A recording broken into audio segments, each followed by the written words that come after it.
Hi, and welcome to Lunch with Lisa, where I bring you quick and easy healthy meals. And today, I'm going to show you how to make a spinach quiche by Love and Lemons. It's Lunch with Lisa. This is an easy and delicious breakfast or brunch recipe. Definitely try this out. It only takes about 30 minutes to prep and total of an hour cooking time. And this bad boy serves 8. You will need a 9 or a 9.5 inch pie pan for this. I like to have a glass pie dish for this just so I can see if the crust is browned or not underneath.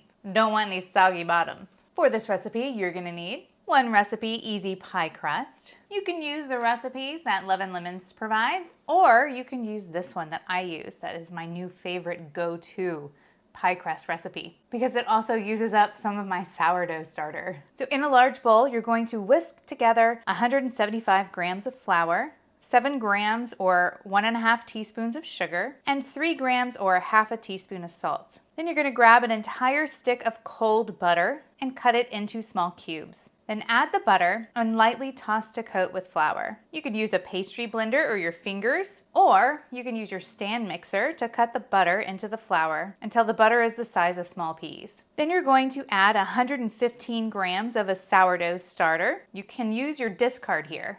Brilliant. And 37 grams or 3 tablespoons of water. Then you can stir it with a spatula or run your stand mixer until it's well combined. But don't overmix this. I like to mix it till it just comes together and then knead it a little bit on my table. If your dough is still very dry, add a little bit more water, 1 tablespoon at a time as needed. Then you're going to scrape your dough onto a clean work surface and gather it and gently knead it into a disc shape. Then tightly wrap the disc in plastic wrap and refrigerate this for 2 hours or overnight before rolling it out. When your pie dough is ready to roll out your dough until you have a large circle that's about 1/8 of an inch thick. Then gently roll it over your rolling pin, then unroll it over your pie dish. Use your hands to press it firmly into the bottom and up the sides. If you have any excess dough, give it a trim until you have a 1/2 inch overhang on all sides of the pie plate. Then you're just going to roll the edge of the dough under itself to line up with the rim of the plate. Then use your finger or a fork to crimp. Then loosely tint with plastic wrap and refrigerate this while you preheat your oven to 425 degrees Fahrenheit. When your oven is hot,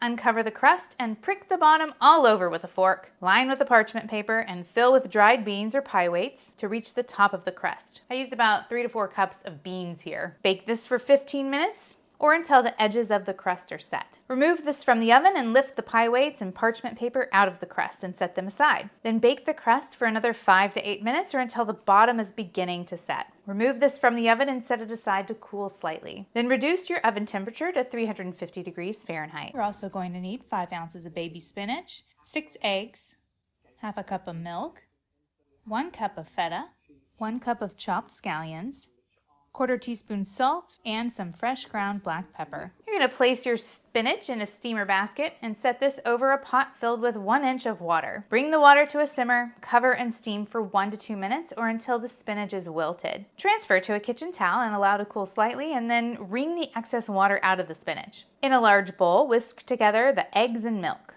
Add the steamed spinach, feta, scallions, salt, and several grinds of pepper and stir to combine. Pour into your par-baked crust, and if necessary, use a spatula to smooth the egg mixture into an even layer. Bake the quiche for 40 to 50 minutes or until the eggs are just set. It took me almost an hour. Allow this to cool for at least 10 minutes before slicing and serving. And if you notice your pie getting a little bit brown around the edges, go ahead and slap some foil around there so it doesn't burn. And you get this lovely quiche. Look how amazing this looks. It's so good. See how you can see on the bottom? It's definitely worth using a glass pie dish for this so you don't get a soggy bottom. And this serves 8. I like to use a really sharp knife.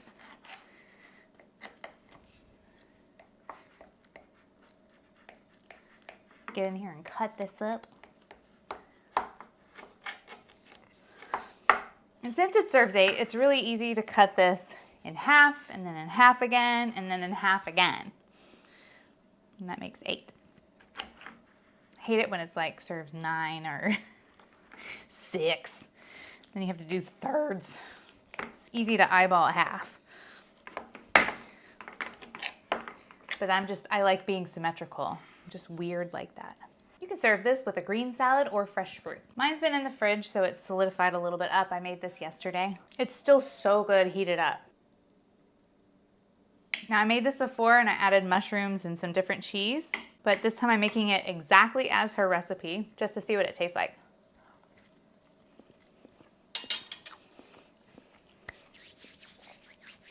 I liked mine better.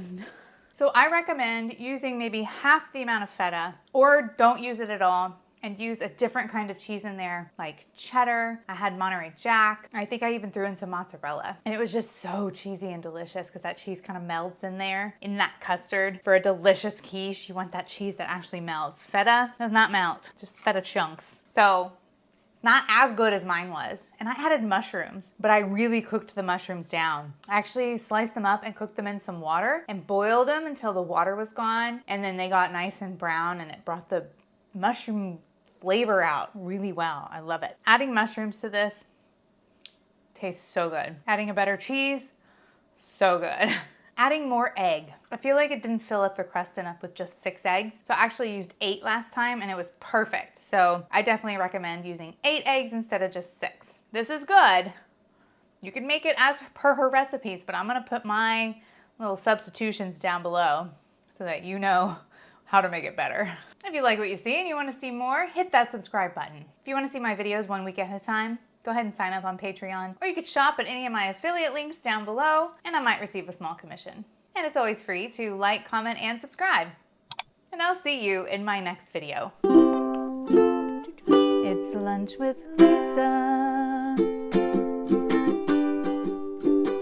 Man, I was really expecting this to be like really good. Maybe it's because it's cold. Maybe I need to heat it up. It's the cheese.